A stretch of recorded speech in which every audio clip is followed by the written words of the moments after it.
नमस्कार दोस्तों, गर्मियों की सीख, बुजुर्गों के अनुभव, हीट स्ट्रोक के संकेत और आयुर्वेदिक समाधान पर जानकारी साझा करने के लिए मैं डॉक्टर श्री कृष्ण आप सभी का एक्सिको आयुर्वेदा के चैनल पर स्वागत करता हूँ। गर्मियों की तपती दोपहरी में जब गांव के बुजुर्ग नीम व आम के पेड़ की घनी छांव में बैठकर तांबे के लोटे में ठंडा नींबू पानी पीते थे तो उनके किस्सों में जीवन के गहरे अनुभव छुपे होते थे। आपने कभी गौर किया होगा और उनके साथ बैठकर उनके किस्सों को सुनना कितना ज्ञानवर्धक होता था। वे अक्सर अपने अपने अनुभवों को एक दूसरे के साथ साझा करते रहते थे, जो आपके लिए काफ़ी लाभदायक हो सकते हैं। गर्मी के मौसम में आपने उन्हें अक्सर ये कहते हुए सुना होगा कि बेटा बाहर धूप में मत घूमो, लू लग जाएगी, बीमार हो जाओगे, ये गर्मी सिर पर चढ़कर बोलती है।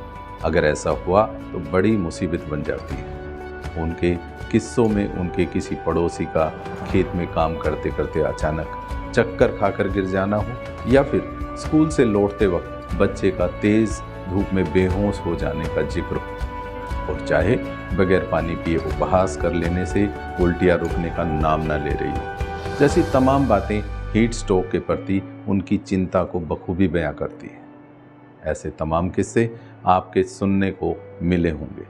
अब जिक्र आता है कि इसके क्या लक्षण होते हैं, तो मैं आपको बता दूं कि अगर अचानक माथा जलने लगे और बुखार चढ़ जाए, शरीर में पसीना आना बंद हो जाए, हाथ पैर थरथराने लगे, मुंह सूख जाए और जीभ चिपचिपाने लगे, आंखों के सामने अंधेरा छा जाए, चक्कर आकर गिर जाना, सांस तेज हो जाना या धड़कन बढ़ जाना, उल्टी या मिसली आना, त्वचा लाल और गर्म महसूस होना, बात बात पर चिड़चिड़ापन या भ्रम होना, कमजोरी के कारण चलना मुश्किल हो जाना, कभी कभी मूर्छा तक आ जाना, ये सब हीट स्ट्रोक यानी लू लगना जो शरीर के तापमान नियंत्रण प्रणाली के बिगड़ने से होता है, ये लक्षण होते हैं।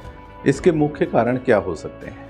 इसमें लंबे समय तक तेज धूप में रहना, शरीर में जल की कमी, अधिक पित्तदोष, शरीर की गर्मी का बढ़ जाना, गर्म तेलीय और मसालेदार भोजन, पर्याप्त आराम न मिलना, शराब या चाय कॉफ़ी जैसे गर्म प्रवृत्ति के पेय पदार्थों का अत्यधिक सेवन, अत्यधिक पसीना निकालकर शरीर के लवण समाप्त हो जाना, सिर को ढककर न रखना आदि।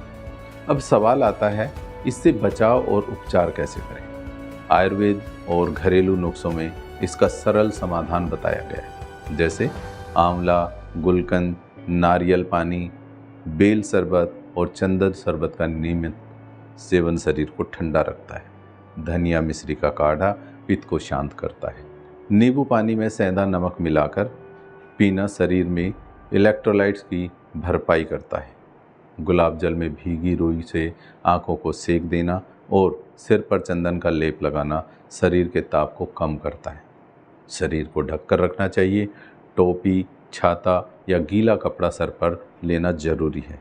अगर संभव हो तो दिन में 10 से 4 बजे तक बाहर जाने से बचना चाहिए। हल्का पचने योग्य और ठंडा भोजन जैसे मूंग की दाल, खिचड़ी, दही चावल या सूत, गुलकंद और दूध रात को सोने से पहले लेना बहुत फायदेमंद है। हमारे पूर्वजों के अनुभव ये सिखाते हैं कि अगर हम प्रकृति से जुड़ी जीवन शैली अपनाएं तो हीट स्ट्रोक जैसी गंभीर स्थिति से आसानी से बच सकते हैं।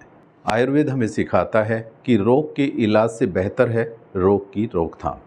तो इस गर्मी एक्सिको आयुर्वेदा के साथ मिलकर चलिए, अपनाइए एक ठंडी काया, एक प्राकृतिक जीवन और एक सुरक्षित गर्मी। धन्यवाद। एक्सिको आयुर्वेदा से जुड़ने के लिए और हमारे प्रोडक्ट का लाभ उठाने के लिए आज ही हमारे व्हाट्सएप बिजनेस पर जुड़ें और अपने लिए सही का चुनाव करें। आप डिस्क्रिप्शन में जाकर हमारे व्हाट्सएप लिंक और नंबर के माध्यम से हमारे प्रोडक्ट को ऑर्डर करें। Exico Ayurveda keeps you and your loved ones healthy.